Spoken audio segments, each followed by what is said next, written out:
Hello, my name is Pierre-Michel Llorca. I'm professor of psychiatry in Clermont-Ferrand, France, and I will discuss today around sleep disturbances, depression, and functioning in bipolar patients. So, first of all, we all know that bipolar patients experience a lot of disturbances of sleep and circadian rhythm even during the acute, but also during remission phases. And there's a lot of different abnormalities in sleep quality and quantity.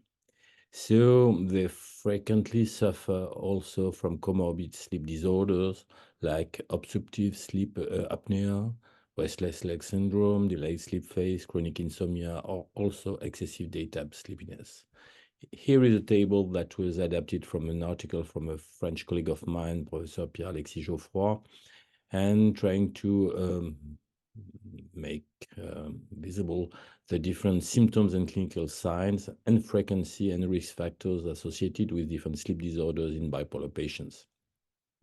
The aim of this article was to highlight the rather high frequency of the different sleep disorders in patients and the symptoms that are frequently not evaluated by the clinician, even in France, and that can be increased by all the treatment that are associated with the that are prescribed in bipolar patients. So it's very important to have this in mind, and probably that was a real clinical challenge just to make clinicians identify and try to take into account in the evaluation of bipolar patients the sleep disorder that are associated. So that's why I'm going to focus on this and just to show you the result of a few studies that we have conducted with my group and trying to define what can be all this bipolar patient and sleep disorder and all the consequences. So in this paper, more than 15 years ago, why does sleep disturbance in bipolar disorder matters? You can see that a lot of consequences, and it's very important. We all know this, but one more time, it's rather frankly not well evaluated by clinicians and not taken into account.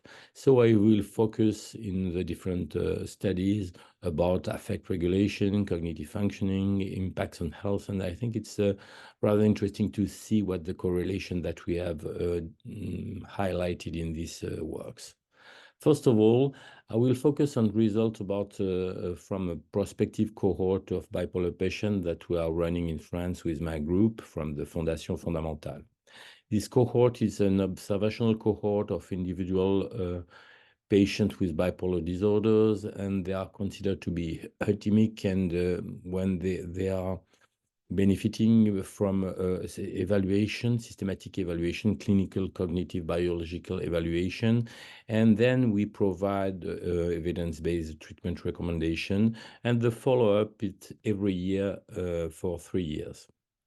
The objective of the cohort is to describe the course of bipolar disorder and the association with psychiatric and somatic comorbidities, and also the cognitive profile. And the global idea was to try to identify specificity of signatures and trajectories, and what can explore the transition between the different clinical stages. At the time of we have included 4,422 individuals with all the baseline assessment. We have conducted a few cross-sectional studies, but also we have more than 60% of the patients will have at least one follow-up at 1, 2, or 3 years. So I will show you a few results from that we have published from the different evaluation during of this cohort. This publication was 7 years ago, and the global hypothesis initially was that abnormal sleep quality and disturbed emotional reactivity were associated in bipolar patients, and that also they have an impact on functioning. So the idea was to explore the clustering of sleep and emotional reactivity disturbances and to try to identify the correlation with functioning.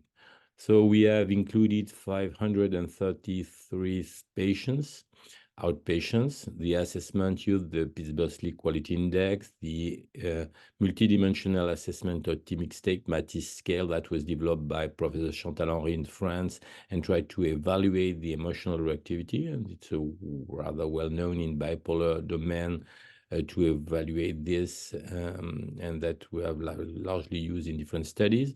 And also very well known the functional assessment short test to evaluate functioning. And we provide a hierarchical cluster analysis to reveal the clusters. So in this sample, you have the mean age, 41 years.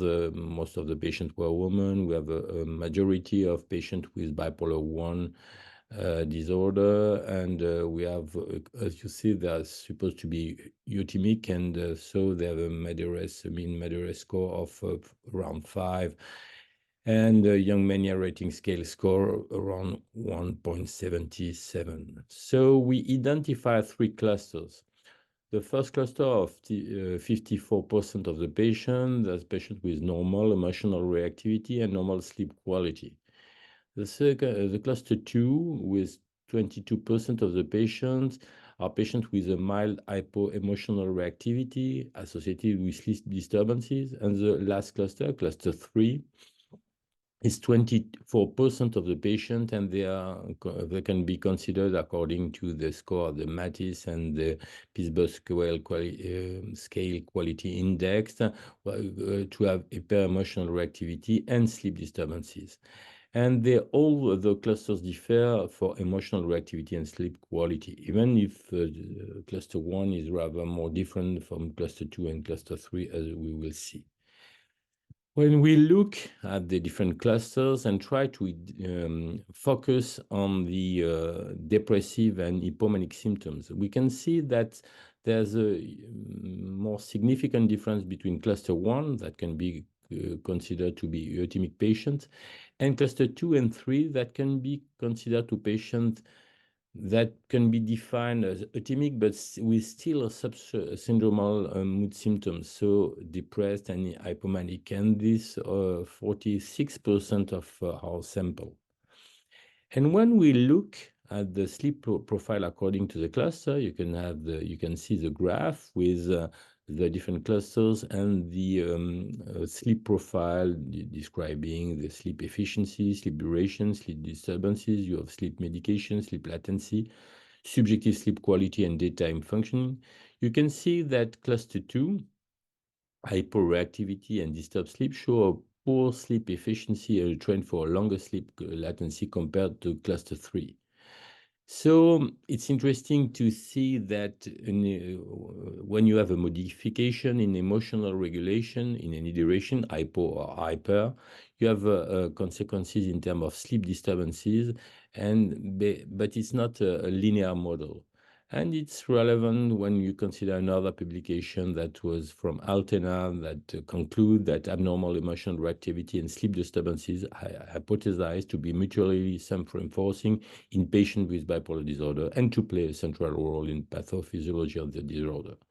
So we can see that different clusters are rather interesting in terms of sleep profile, but also the level of emotional reactivity.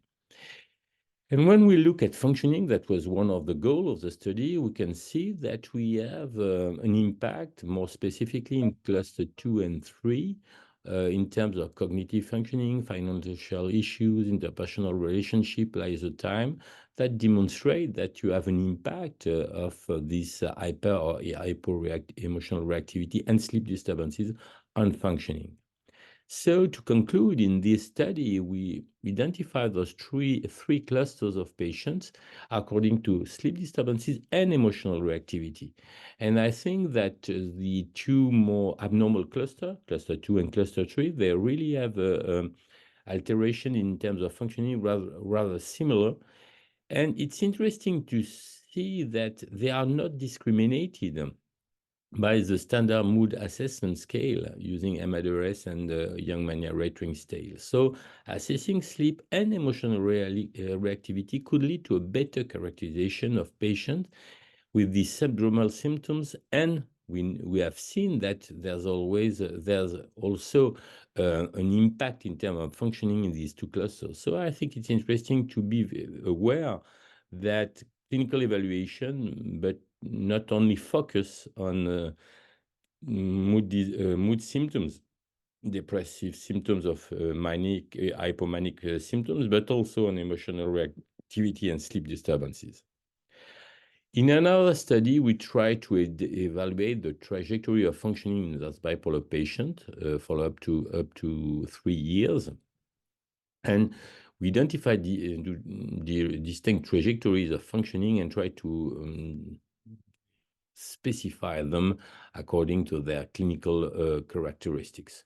So it's a sample of 2,351 patients with bipolar disorders, and always the same evaluation, just to highlight MADRS and YMRS, but also the FAST, also the childhood trauma questionnaire that can be of interest there, and Pittsburgh Sleep Quality Index. So we made a latent class mix model to identify the trajectories and multivariable logistic regression. So when you look at the trajectories, the lower the score is, the better the functioning is.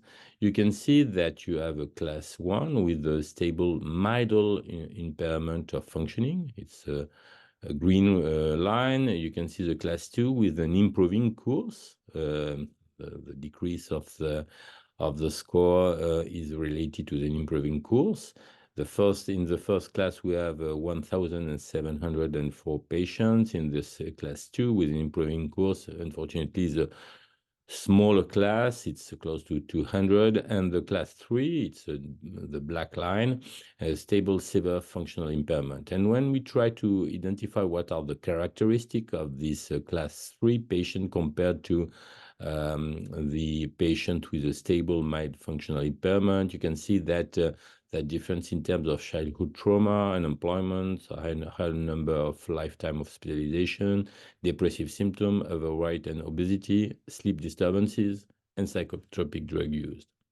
So when we look at this, we look at the difference between the trajectory of the stable severe, the class 3, compared to the class 1, stable mild, and you have on the left part of the table with the whole sample, and on the right part of the table with the subgroup of patients with a lower level of symptoms, depressive of manic symptoms, evaluated with MADRS and YMRS.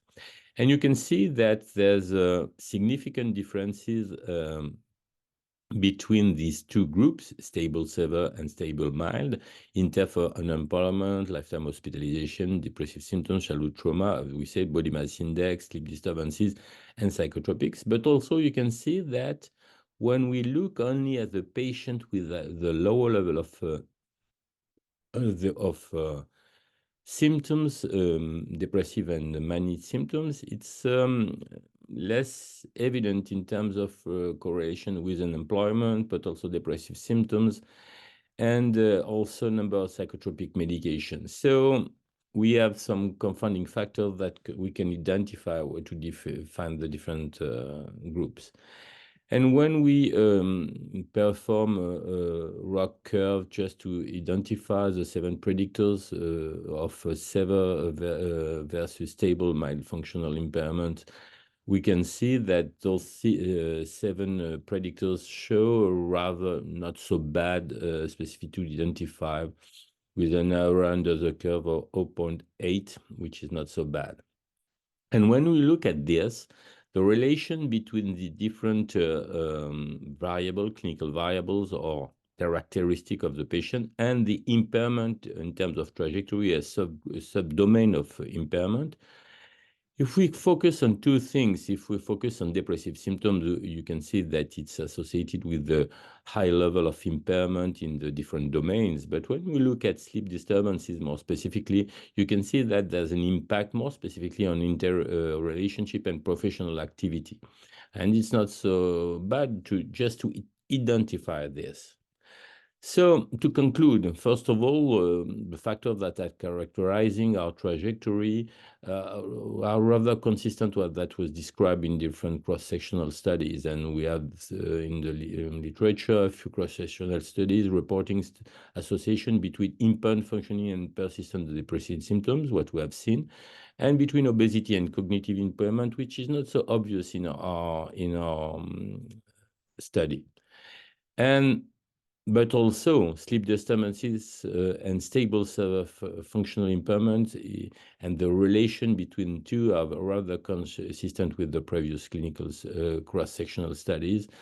And short and long duration of sleep were associated with poor functioning and higher biological rhythm disturbances correlated with lower functioning. So one more time, you can see that sleep disturbances, not only, we have a lot of other variables in terms of trajectory. The interest of the study is the longitudinal aspect of the study is associated with the impact on functioning. Then the last study from the this cohort, it's a study with the initial hypothesis around the fact that bipolar patients with an history of childhood trauma will report in a general population a poorer sleep quality than those without. And we try to identify in this sample the effect of this childhood trauma on sleep quality around this cohort of euthymic bipolar patients. So 493 euthymic patients, evaluation using different, all the same kind of evaluation, but just focus on childhood trauma questionnaire, but also the state trait anxiety inventory. And there's, we have identified, we have provided a logistic regression with all these different variables to try to identify the odds ratio related to the childhood trauma. So when you look at the result of the multivariate logistic regression, you can see that defining poor sleep quality with a score greater than 5 at PSQI, we can see that poor sleep quality significantly is associated in this population with advancing age, high level of anxiety, benzodiazepine intake, and an history of suicidal ideations of attempts. So these correlations are rather interesting. And we can see on this table, sorry for the big table, that we provide a different model, but when we are adjusting more, see model 2, we lose the relation between emotional abuse and the quality of sleep, and it's not so obvious, and probably there's some kind of confounding factors. So to conclude, poor sleep quality is significantly associated in bipolar patients with all the variables that we have observed: advancing age, high level of state anxiety, benzodiazepine intake, and the history of suicidal ideation or attempts, which is rather interesting. But if we can see that poor sleep quality is associated with childhood emotional abuse, the significance did not remain after adjustment for anxiety level. Probably anxiety is a confounding factor between childhood abuse and poor sleep quality in this population. So to conclude with all the data from this longitudinal cohort, we have identified the association between emotional reactivity, sleep disturbances, and functioning. We have identified and confirmed the relation between sleep disturbances and childhood trauma, despite the confounding factor of the anxiety. And we have seen that probably we have a high level of suicide attempt or ideation in patients, bipolar patients with poor sleep quality. And we also demonstrate and highlight, more than demonstrate, the relation between sleep disturbances and the trajectory of functioning, the two first studies that I have presented.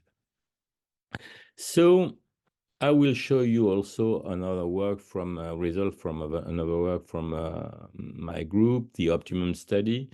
It was a cross-sectional study with 525 euthymic bipolar patients. And euthymia was defined with the International Society for Bipolar Disorder of symptomatic remission, and with a score that less than 8 on the bipolar depression rating scale, and young mania rating scale less than 8 too. So assessment was try to evaluate depressive and manic residual symptom. It was supposed to be a typical patient, but we have very frequently residual symptoms, and it was of interest to try to evaluate what are the impact of those residual symptoms on global functioning and also quality of life of those patients. We were evaluating psychosocial functioning, sleep quality, and sleep disturbances using the Pittsburgh Sleep Quality Index scale, but also the residual cognitive symptoms. We have developed visual analgesic scale just to evaluate the subjective perception of cognitive impairment by patients, and chronotype was measured with the French version of the composite scale of morningness. So I will show you 3 results from this study. First of all, the course of residual symptoms, the relation between the course of residual symptoms and the duration of hypothermia in those bipolar patients considered to be in remission. So the idea that residual symptoms may be lowest in patients with a longer duration of hypothermia, and you want to evaluate the course of these residual symptoms according to the duration of hypothermia, and to demonstrate if there's any relation between duration of hypothermia and demographic and any kind of demographic, clinical, and functional variables. So we provide a multivariable variate analysis of covariance and try to compare those different variables among 3 groups of patients according to the duration of hypothermia: 6 months to 1 year duration of hypothermia, 1 year to 3 years, and 3 to 5 years of hypothermia. So when you look at the result according to the 3 groups, we can see that in the group C, with the longer duration of hypothermia, there's a lower level of residual depressive symptoms, higher sleep quality, and better perceived cognitive performance. So there's really a relation between the duration of hypothermia and different variables in terms of residual symptoms, and sleep quality is one of them. And group B, with the hypothermia from 1 year to 3 years, also present better sleep and cognitive outcome compared to group A, with the lower duration of hypothermia, less than 1 year. So it's interesting to see that the longest duration of hypothermia is related to sleep disturbances and improvement in sleep disturbances. And I think it's important because we have to take this into account, and we can, when we think about this, that can be related to the lower incidence of functional impairment in those patients. A second study that we tried to develop on this sample, it was to explore the hypothesis that residual depressive symptoms and perceived cognitive performance primarily have an effect on functioning. That was related to what I said just previously.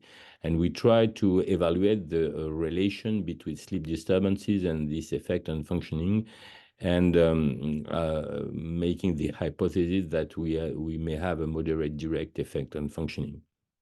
So we developed a comprehensive model based on a structural equation modeling, and trying to describe the interrelation between residual depressive symptoms, sleep disturbances, self-reported cognitive impairment, and the determinant of social functioning. So when you look at this, you can see that the global initial model with the interaction between sleep disturbances with residual depressive symptoms and perceived cognitive performance, and the global impact on functioning. So when we look at the results, you can see that we have different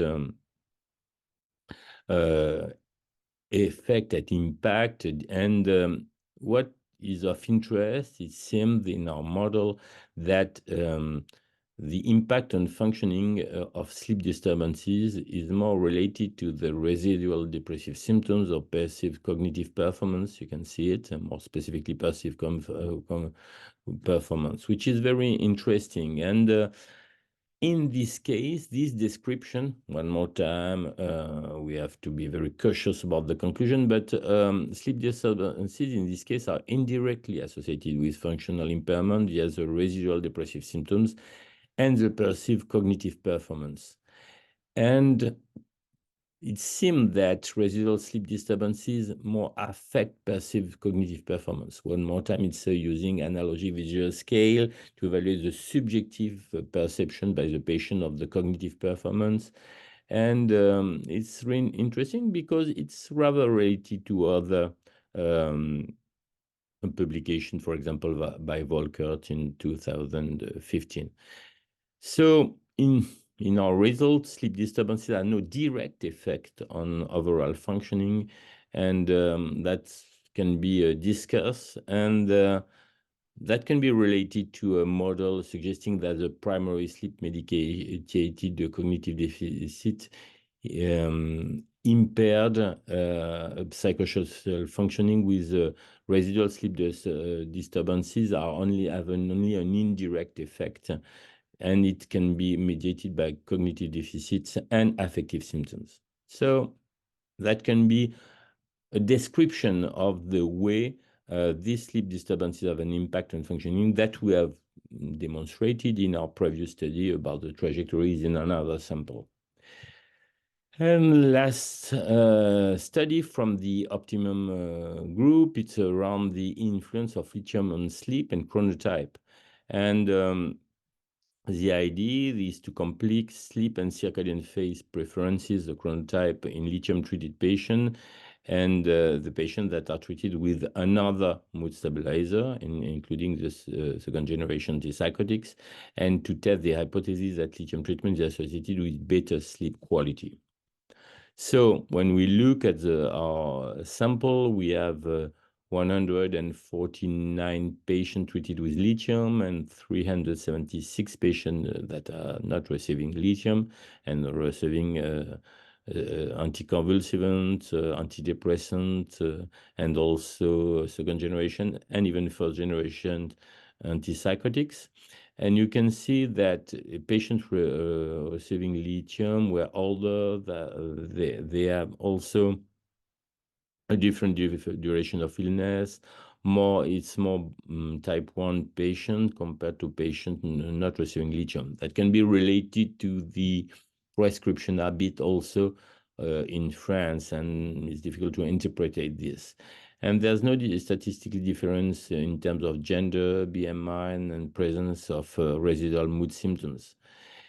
And there's no difference between groups where patients were treated for benzodiazepine first generation or antidepressant, which is rather, it's difficult to interpret these two. And when we look at the sleep between patients receiving lithium or not receiving lithium, you can see that the table is a bit difficult to understand, but the global idea is that euthymic patients taking lithium may have better sleep efficiency and longer sleep duration, and women taking lithium seem to have better sleep than men receiving lithium treatment. So you can see there,